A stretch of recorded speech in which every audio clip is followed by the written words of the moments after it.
Bonjour à tous, bienvenue dans Rencontre. L'année 2020 est terminée et nous commençons une nouvelle année plein de souhaits et d'espoir. Durant cette période de transition, nous avons l'habitude de revenir sur l'année passée, mais aussi de nous projeter dans l'année à venir. C'est donc le thème de l'émission d'aujourd'hui. Et pour en discuter, nous avons le plaisir de recevoir deux invités, Monsieur Wang Hua, ancien diplomate, et Monsieur Wang Kun, professeur de français à l'Université des langues étrangères de Beijing. Bonjour à Bienvenue dans tous. notre émission. L'année 2020 est sans aucun doute une année hors du commun. L'épidémie de Covid-19 qui a éclaté en début d'année dure depuis presque un an et touche chacun de nous. La crise sanitaire est certainement la première chose qui nous vient à l'esprit quand on parle de l'année 2020. Épidémie est un mot que nous avons beaucoup trop entendu et dont nous avons hâte de nous débarrasser. En revanche, nous avons également appris énormément de choses à travers cette période difficile. Alors, si vous deviez décrire l'année 2020 en 3 mots, lesquels seraient-ils? 3 mots, c'est trop peu. Je Mhm. dirais que 2020 pour moi a été une année extraordinaire. Le professeur Wang Kun me dira, mais il est fou, comment extraordinaire? C'est pas formidable, non. C'est une année ordinaire, mais tout à fait insolite, que personne n'aurait pensé. Donc c'est l'ordinaire en extra. Et je dirais le deuxième mot, c'est une année qu'on nommerait une année folle, une année bizarre, une année noire. Mais pour moi, ce sera une année de tristesse et de joie. Pourquoi j'ai choisi ces adjectifs pour cette année? Parce que j'estime qu'effectivement, personne n'aurait pensé que 2020 aurait été comme cette année, comme l'année dernière. Le problème, c'est que jamais moi-même, j'aurais pensé que le monde serait tellement malade. Au cours de l'année 2020, on aura beaucoup appris. D'abord, dans le vocabulaire, il y aura des mots nouveaux qui se sont apparus chez nous. Par exemple, le masque, le gel alcoolique, hydroalcoolique, la distanciation, la prise de température. Tout ça, ce sont des termes nouveaux dans la vie quotidienne. Mais pour moi, le problème, c'est que je n'aurais jamais pensé que jusqu'à maintenant, il y aurait eu tant de contaminés dans le monde, tant de morts dans le monde. Et ça me fait mal au cœur. Je suis très triste en entendant cela. Si je compte bien, il y a aujourd'hui actuellement plus de 80 millions de personnes qui ont été contaminées par le Covid-19. Il y a 1,7 million et plus de morts dans le monde. Vous voyez cela, 80 millions de contaminés. Si vous remplissez le stade du Nid d'Oiseau que tout le monde connaît à Pékin, c'est 80 000 personnes pour le stade. Eh bien, c'est 100 fois le Nid d'Oiseau de personnes qui ont été contaminées. Donc, c'est impensable. C'est pour ça que je suis triste, triste de savoir que cela continue encore et que des moyens, nous les avons trouvés, mais que petit à petit, ça sera résorbé, ça sera éradiqué. Mais le problème d'aujourd'hui, c'est comment faire. Moi, je pense que dans le monde, la Chine est un exemple. Je ne veux pas vanter en disant nous sommes les plus forts, nous sommes les meilleurs. Mais nous avons, grâce à notre population, grâce à notre gouvernement, pu éradiquer et vivre actuellement ce que nous sommes. Moi, je pense que nous avons, lorsque je parle de la joie, de la tristesse, de la joie, je la mets surtout à ces personnes, à cette ville que le monde entier connaît aujourd'hui, Wuhan. Vous vous rappelez, tout le monde disait Wuhan, Tiayo, vive, encourageons Wuhan, vive Wuhan. Eh bien, Wuhan est devenue une ville exemplaire, une ville héroïque. Et ça, je crois que je n'oublierai jamais dans cette période de 2020. Je pense que je ne vais pas davantage parler de cela, mais je vais laisser à mon ami Wang Kun de parler, de voir ce qu'il en pense. Merci, Monsieur Wang. Donc moi aussi, je crois que je trouve 3 mots, c'est trop peu, mais j'essaye de résumer cette année passée 2020 en 3 mots. D'abord, le mot solidarité. Je crois que malgré l'existence de pandémies dans notre monde, malgré tous les dangers et difficultés qu'on rencontre, alors que quand on est là, sain et sauf, donc cela est à cause de la solidarité que chacun de nous ont fait preuve. Donc, je crois qu'en Chine, il y a le fameux philosophe taoïste Lao Tzu a dit, il y a des choses dans ce monde qu'on doit faire et qu'on ne doit pas faire. Et il faut savoir, la sagesse est justement à savoir ne pas faire des choses et suivre la loi de la nature. Je crois que cette année-là, nous avons beaucoup compris en profondeur cette philosophie, c'est-à-dire que la solidarité parfois c'est d'aider les gens et d'autres fois c'est de ne pas sortir de chez soi. Donc faire preuve de la solidarité, c'est de s'abstenir à certains désirs, volontés personnelles, mais pour le grand bien. Donc deuxième mot que j'ai choisi, c'est l'écologie. Pourquoi l'écologie? Cette année-là, à cause de la pandémie, mais grâce aussi à en quelque sorte, à cette récession. Enfin, vous allez dire que c'est atroce de dire la récession, c'est grâce à, mais la planète, notre planète, l'écologie, le monde, les animaux reviennent dans notre vie. C'est-à-dire que pendant le confinement, nous avons de nouveau entendu les oiseaux, de voir les animaux commencent à se retrouver dans l'environnement où nous vivons, même dans la zone urbaine. Donc c'est une leçon à tirer, c'est-à-dire que cela fait longtemps probablement qu'on n'a pas entendu les oiseaux, on n'a pas vu les animaux dans nos environnements, mais en fait ils sont là, ils étaient là déjà, mais ils sont bien cachés parce que nos activités ont été néfastes pour la nature et ils ne pouvaient plus partager le même environnement que nous. Donc aujourd'hui, c'est une occasion, c'est un moment de réfléchir sur la voie à s'engager dans l'avenir, c'est-à-dire que cette nouvelle année et des années à venir, est-ce que nous devons poursuivre l'ancien modèle que nous avions et est-ce que nous ne pouvons pas trouver une meilleure façon de vivre ensemble sur cette planète? Et troisième mot que j'ai trouvé, c'est l'espoir. Je pense que vers la fin de l'année, malgré la tristesse, malgré la disparition d'autant de personnes sur cette planète et les dégâts, séquelles que cela va laisser sur la population mondiale, nous gardons toujours l'espoir de pouvoir mieux vivre, bien sûr autrement, d'une autre manière, mais nous pouvons faire mieux avec l'effort de tous sur cette planète. Nous allons d'abord trouver la solution, le vaccin et autres, donc nouveaux modes de vie, nouveaux modes de travail pour pouvoir parer la route à cette pandémie et ensuite d'avoir donc l'occasion de réfléchir à un avenir meilleur que dans le passé. Voilà. Et en tout cas, nous devons nous adapter à la situation quoi qu'il arrive. C'est le cas chez beaucoup d'entreprises et beaucoup de secteurs qui se sont transformés.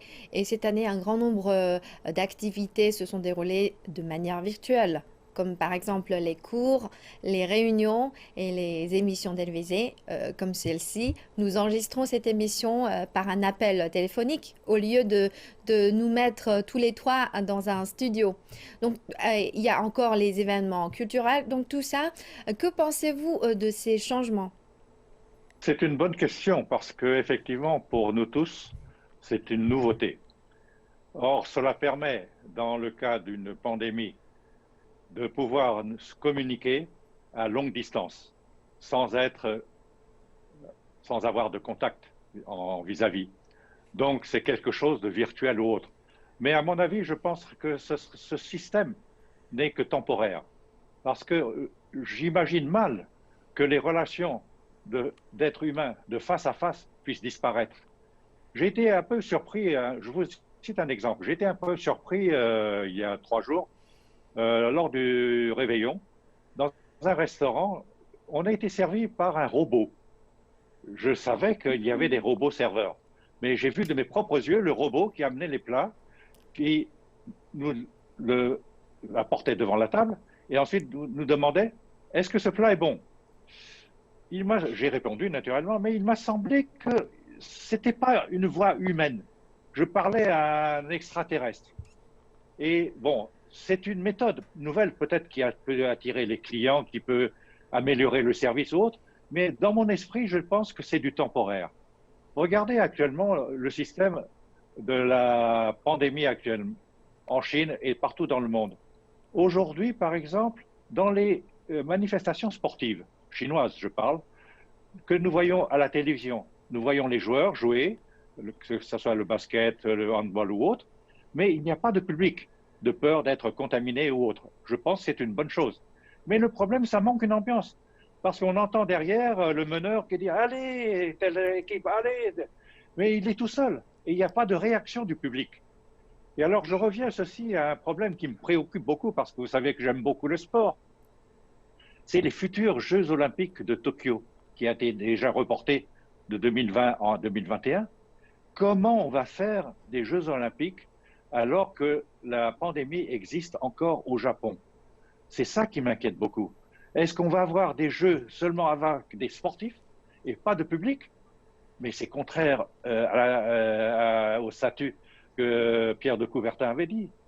Les Jeux Olympiques, c'est un jeu pour la masse, un jeu de masse. Il faut que tout le monde soit inclus dedans. C'est pour ça que ce genre de choses me préoccupe beaucoup. Regardez un autre exemple. Pourquoi je ne suis pas tout à fait chaud sur ce système que j'estime temporaire? Par exemple, Julie, je vous invite ce soir à dîner. Nous allons faire un dîner virtuel. Eh bien, on peut voir sur notre téléviseur, on va manger un canard, du poulet sauté aux amandes et autres. Mais à mon avis, Julie, j'aime mieux être face à face avec vous et goûter avec nos baguettes les aliments et avoir une réaction vive. Vous avez évoqué notamment l'aspect humain, bien sûr, au niveau technique, et nous cherchons les moyens pour résoudre les problèmes que nous avons en ce moment, qui est la pandémie et le besoin de distance, le besoin de protection, etc. Mais vous avez dit aussi que c'est temporaire. Mais je dirais probablement que c'est un moyen de plus et qui serait de plus en plus recouru dans nos travails. Et par exemple, j'ai déjà effectué cette année beaucoup de cours avec les étudiants en ligne. Donc, on se voit à travers l'ordinateur et bien sûr des réunions aussi. Cette émission de télévision se passe justement en temps réel, donc en ligne, donc à travers l'ordinateur. Donc, c'est un moyen de travail qui regagne du temps de l'efficacité et malgré cet espace qui nous sépare, je crois que c'est un moyen de plus, un outil de travail de plus. Et si ça va être donc sentimentalement accepté ou pas, je ne suis pas sûr parce que ni les étudiants, ni moi-même ou ni mes collègues n'aiment vraiment ce modèle parce qu'il manque cet aspect. Enfin, c'est très efficace, mais en même temps, il manque cet aspect humain, c'est-à-dire que dans l'enseignement, dans l'éducation, il n'y a pas que les connaissances que l'on transmet à travers l'ordinateur, mais il y a aussi cette émotion, cette manière de se comporter, savoir faire, savoir vivre, savoir être dans notre monde qui se transmet dans la salle de classe. Donc, ce n'est pas le meilleur des moyens, c'est un moyen parmi d'autres qui est plus ou moins efficace, mais je ne vais certainement pas inviter Julie à un dîner à travers ce moyen devant un écran. Non, ce n'est pas humain, on ne pourrait même pas faire un bisou, donc c'est triste et dommage. Oui, c'est dommage, mais c'est une Oui, solution. j'ai un peu l'esprit conservateur, parce que dans mon signe astrologique, je suis du signe du bœuf. Or, c'est l'année de cette année. Le bœuf est Ah, très conservateur. mm. Voilà, donc peut-être on en parlera tout à l'heure à la fin de l'émission, mais je voudrais vous dire qu'effectivement, le contact humain est très, très important. Les relations, les échanges de relations humaines dont je fais le maximum entre la France et la Chine, c'est effectivement de pouvoir réunir les personnes ensemble, d'échanger des idées face à face. Je vous cite un exemple que j'ai reçu récemment, un email d'une chanteuse française que vous connaissez très bien, Mireille Mathieu. Elle me connaît très bien et elle m'a avoué une chose. Elle m'a écrit, mon cher Wang, je suis très triste parce que depuis une année, je ne côtoie plus le public français et international. Je n'ai plus de contact avec eux. Je ne peux plus vivre sans leur contact. Voyez-vous, cela vient du cœur de Mireille Mathieu. Mais cela reflète quand même une grande partie des personnes qui ont en manque ce contact. Et mis à part l'épidémie, quels sont les autres événements qui vous ont particulièrement marqué durant l'année passée, que ce soit en Chine ou ailleurs dans le monde? Pour ma part, écoutez, je pense qu'il y a une chose pour la Chine, c'est que bien que la Chine ait eu cette épidémie, qu'elle a éradiquée, le chemin normal du développement a toujours été. Donc, nous avons, suivant notre programme défini, fait tout ce que nous voulions faire. Nous avons les réunions des deux assemblées au mois de mars 2020 ont eu lieu. Nous avons fait énormément de réunions nationales d'exposition alors que d'autres pays ne pouvaient pas faire, par exemple l'exposition des produits d'importés à Shanghai ou autre, qui a été un très grand succès. Cela, la Chine l'a fait, a démontré la puissance de la Chine, que malgré la pandémie, malgré les difficultés, la Chine peut surmonter cela. Et je pense qu'il y a une chose qui est très importante, c'est de souligner l'union de la nation. Et cela manque beaucoup à beaucoup de pays. Le pays n'est pas uni. Comment pouvoir faire ce qu'on doit faire? Et ça, je pense que la force chinoise, c'est cela. Je repense à une chose à Wuhan. Wuhan a été la ville héroïque. Vous vous rappelez de ces deux hôpitaux de campagne militaire qui ont été construits en 10 jours? Beaucoup de monde ont fait la risée en disant mais les Chinois sont faux, ils sont incapables, c'est du carton-pâte, ça ne va pas tenir, etc., etc. Nous avons démontré aux yeux du monde que effectivement, les Chinois sont très forts. Nous ne pouvons pas dire, nous ne pouvons pas vanter, ce n'est pas notre rôle. Mais nous pouvons donner un exemple. Ce que nous avons appliqué en Chine, les autres pays peuvent le faire. Les autres peuples peuvent imiter la voie chinoise. Naturellement, il y a certains pays qui diront ce n'est pas notre système. Effectivement, nous disons souvent qu'il y a toujours une différence culturelle. Chacun a sa façon de gérer. Mais le problème, pourquoi ne pas apprendre les uns auprès des autres? Je vais vous dire un exemple qui m'est très cher.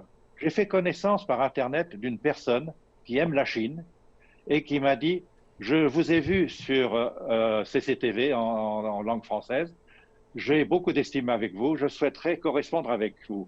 J'ai accepté naturellement et nous avons échangé toutes les semaines un courrier échangeant nos pensées, nos idées et autres. Et nous avons trouvé un point commun, c'est que nous aimons la paix, nous aimons ce que nous faisons, nous aimons la victoire sur cette pandémie. Or, le problème, ceci est un soutien mutuel. Et j'ai dit, ce qui manque à votre pays, cette personne est française, d'origine libanaise. Cette personne me dit, je vous soutiens de tout mon cœur, bien que nous ne nous sommes pas rencontrés, mais nos mots, nos phrases que nous avons échangées nous montrent que nous sommes sur la même ligne de combat. Donc tout ça, c'est un point très important et je pense que le moral de chacun est très, très important. C'est pour ça que j'ai dit à mes amis sur Internet et à mes amis français surtout, il vous faut un commissaire politique parlant français. J'aime pas utiliser politique parce que ça fait peur à certains pays. Mais le problème, c'est qu'il faut que cette pédagogie soit connue des uns et des autres. Et actuellement, ça manque. Je pense que le problème, il y a des gens qui ne savent pas que nous sommes en guerre. Lorsque nous disons nous sommes en guerre contre le coronavirus, c'est une guerre tout à fait, pour certaines personnes, fictive. On n'entend pas le bruit des canons, des obus et autres. Mais c'est une guerre sans fumée. Et c'est ça qu'aujourd'hui, ça me tracasse énormément. Que certains jeunes n'arrivent pas à connaître le fond de cette histoire. Or, j'ai peur pour eux que ça va être très difficile d'éviter une troisième vague. Voilà, mais beaucoup de choses reviennent dans mon esprit. J'ai tellement de choses à vous dire que je ne vais pas accaparer le temps à mon ami Wang Kun. Je suis tout à fait d'accord avec vous. Je crois que c'est la guerre sans fumée. Il faut savoir prendre le fusil pour aller en guerre, mais cette fois-ci d'une autre manière. Il faut prendre le masque et sortir, écarter la distance avec les autres. Alors que pour moi, cette année passée, 2020, a laissé aussi de profondes impressions parce que nous avons fait beaucoup d'autres choses en même temps, sans être retardés vraiment par la Covid-19. Il y a d'abord la lutte contre la pauvreté. Donc, quand on dit la lutte contre la pauvreté en Chine, c'est une promesse faite par le gouvernement chinois à son peuple, mais en même temps, c'est très concret, ça se concrétise sur chacun de nous. Et j'ai des étudiants qui sont allés à la campagne pour assurer les cours dans les petites écoles. Donc, c'est très touchant parce que les jeunes diplômés, ils ne cherchent pas tout de suite un travail pour gagner de l'argent, mais pour se sacrifier, se donner à des projets d'éducation, à des projets d'éradication de la pauvreté en cherchant des moyens technologiques modernes pour aider les villageois à vendre leurs produits en ligne, par exemple.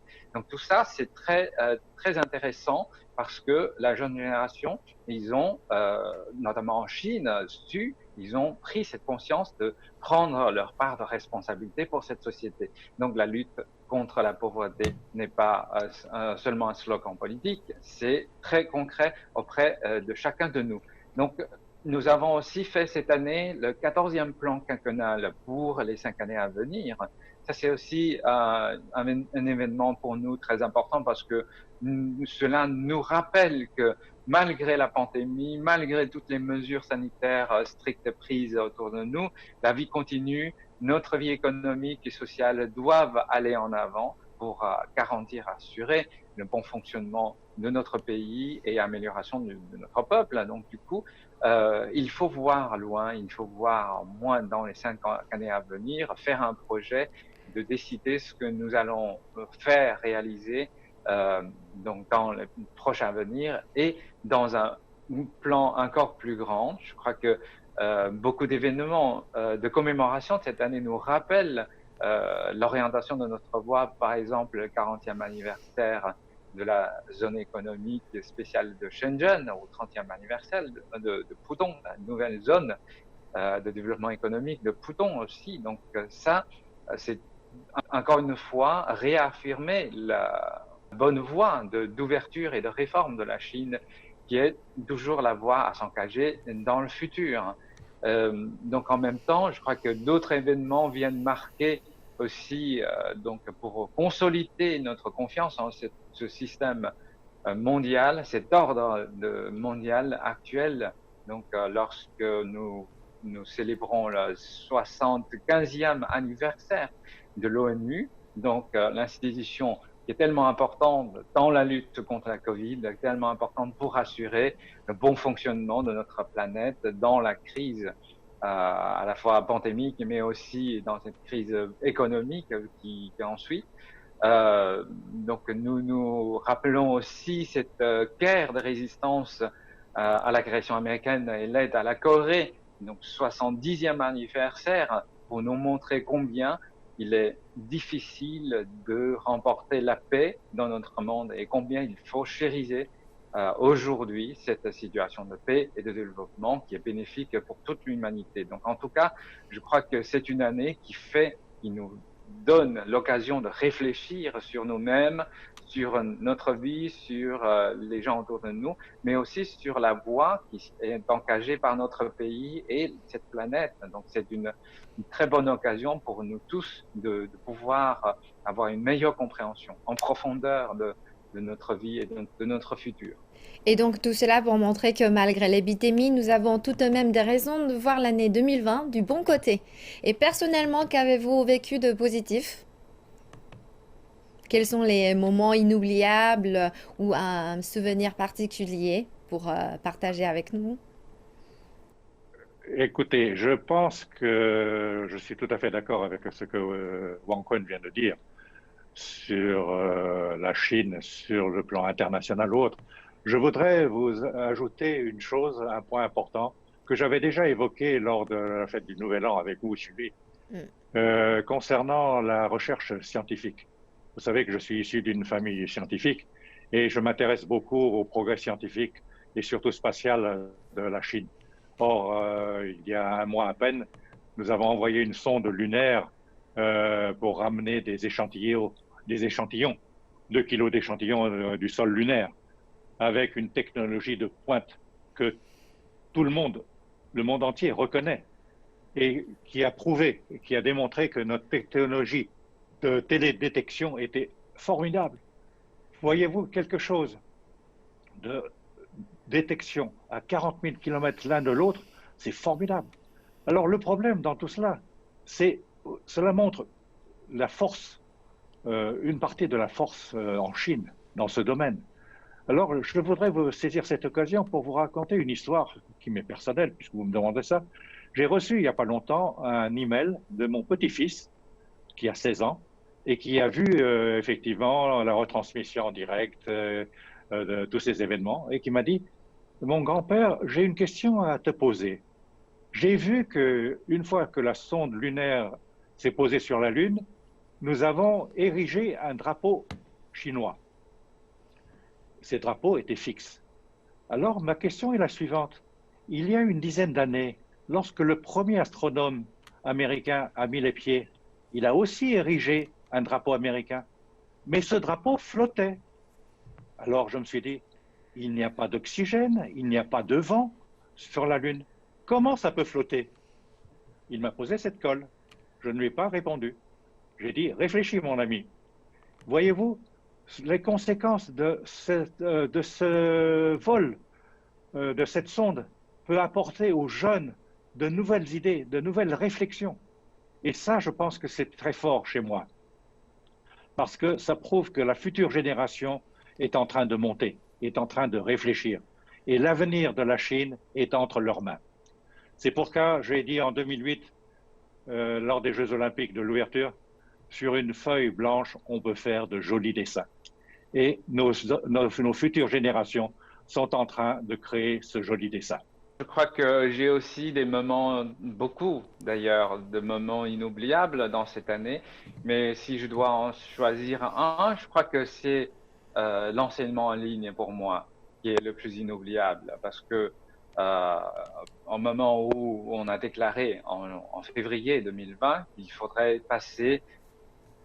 faire passer tous les contenus de cours en ligne et tous les professeurs doivent donc effectuer leur enseignement en ligne à partir de chez eux, devant l'ordinateur, l'écran d'ordinateur. Alors, c'était un travail colossal de pouvoir organiser ça. Bien sûr, j'y ai participé personnellement, mais je pense que le plus grand souci que nous avions à ce moment-là, c'était de savoir si tous nos étudiants pouvaient accéder à partir de chez eux, donc au réseau Internet, et de pouvoir suivre le cours. Donc, c'était nos plus grands soucis. Et nous avons fait une enquête et donc j'ai été personnellement choqué par le fait que malgré la distance, malgré les endroits les plus reculés où habitent nos étudiants, chez leurs parents, donc ils pouvaient accéder à ce réseau 4G à partir de leur téléphone portable, donc où qu'ils soient. Donc ça c'est vraiment très étonnant pour moi et donc grâce à l'existence de ce genre de cette technologie, nous avons pu donner des cours en ligne et de pouvoir en retour obtenir le retour, les devoirs des étudiants en ligne et d'assurer le travail. Ça, c'est quelque chose vraiment, c'est une sacrée organisation, il faudrait dire, non seulement grâce à la participation de tous les enseignants, et les techniciens qui ont soutenu le système pour bien fonctionner, mais aussi pour les infrastructures que notre pays a su installer des années auparavant et la généralisation des smartphones, même chez les familles les plus modestes, je dirais. Donc, c'est donc bénéfice de développement de la Chine se voit à travers ce genre d'exemple auprès des étudiants les plus démunis. Donc je crois que c'est une chose qui est très touchante pour moi, personnellement. Merci d'avoir participé à cette émission. Je souhaite à nos deux invités ainsi qu'à tous nos téléspectateurs bonne année et bonne santé. À très bientôt.